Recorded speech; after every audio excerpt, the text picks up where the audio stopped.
శ్రీమాత్రే నమ.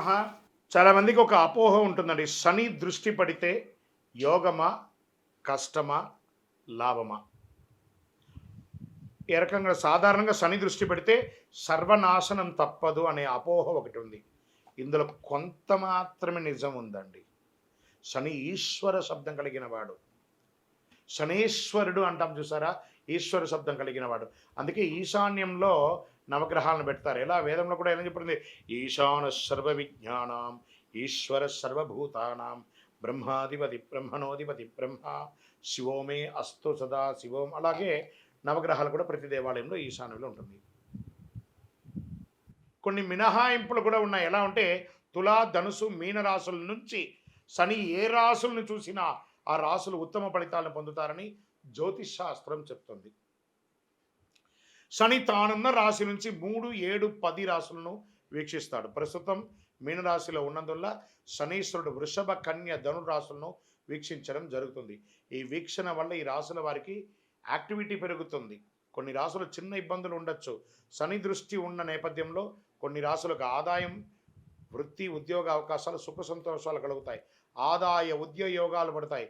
ఈ 3 రాశులతో పాటు తానున్న మీనరాశికి తన సొంత రాశి అయినటువంటి మకర, కుంభరాశులు శని శుభ ఫలితాలు ఇస్తున్నాడు.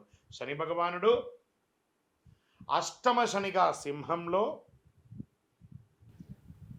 అర్ధాష్టమ శనిగా ధనుసులో, 7.5 శనిగా మేషరాశిలో, కుంభరాశిలో, మీనరాశిలో ఉన్నారు. వీళ్ళందరూ కూడా పరిహారం చేసుకోండి. పరిహారం అంటే ఖర్చులు పెట్టేసుకొని చేసేసుకోవడం కాదు. చక్కగా దైవారాధన చేసి నవగ్రహాలకి ప్రదక్షిణ చేసి బెల్లం ఉంటుంది చూసారా, బెల్లాన్ని కాకికి పెట్టండి. గోడ మీద కాకధ్వజాయ విద్మహే ఖడ్గహస్తాయ ధీమహి తన్నః మంద ప్రచోదయా. ఈ శని ఇబ్బందులు ఉన్న వాళ్ళందరూ కూడాను చెప్పవలసిన మంత్రం ఏమని చెప్పుకోవచ్చు? నీలాంజన సమాభాసం రవిపుత్రం యమాగ్రజం ఛాయామార్తాండ సంభూతం తన్నమామి శనైశ్వరం.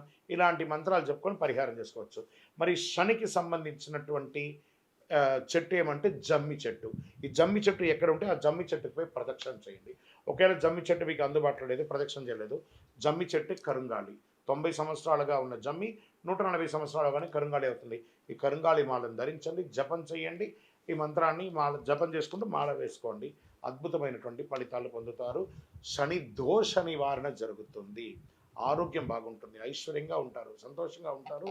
శని భగవానుడు మాకు వచ్చారు, మాకు షాడశ జరుగుతుంది, అష్టమ శని జరుగుతుంది, అర్ధాష్టమ జరుగుతుంది అని, కంఠ శని జరుగుతుంది, జన్మ శని జరుగుతుందని అపోహ ఉంటే దాన్ని తీసి పడేసండి.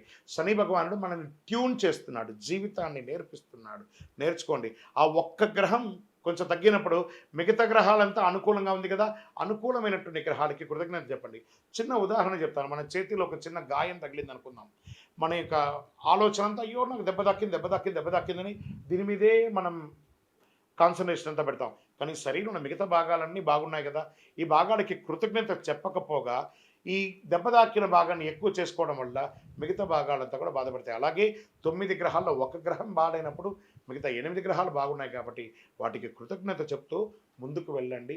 ప్రతిదాన్ని కూడా ఆనందంగా స్వీకరించండి. విజయోస్తు. శని చూసినా కూడా కోటి లాభమే అండి. విజయోస్తు.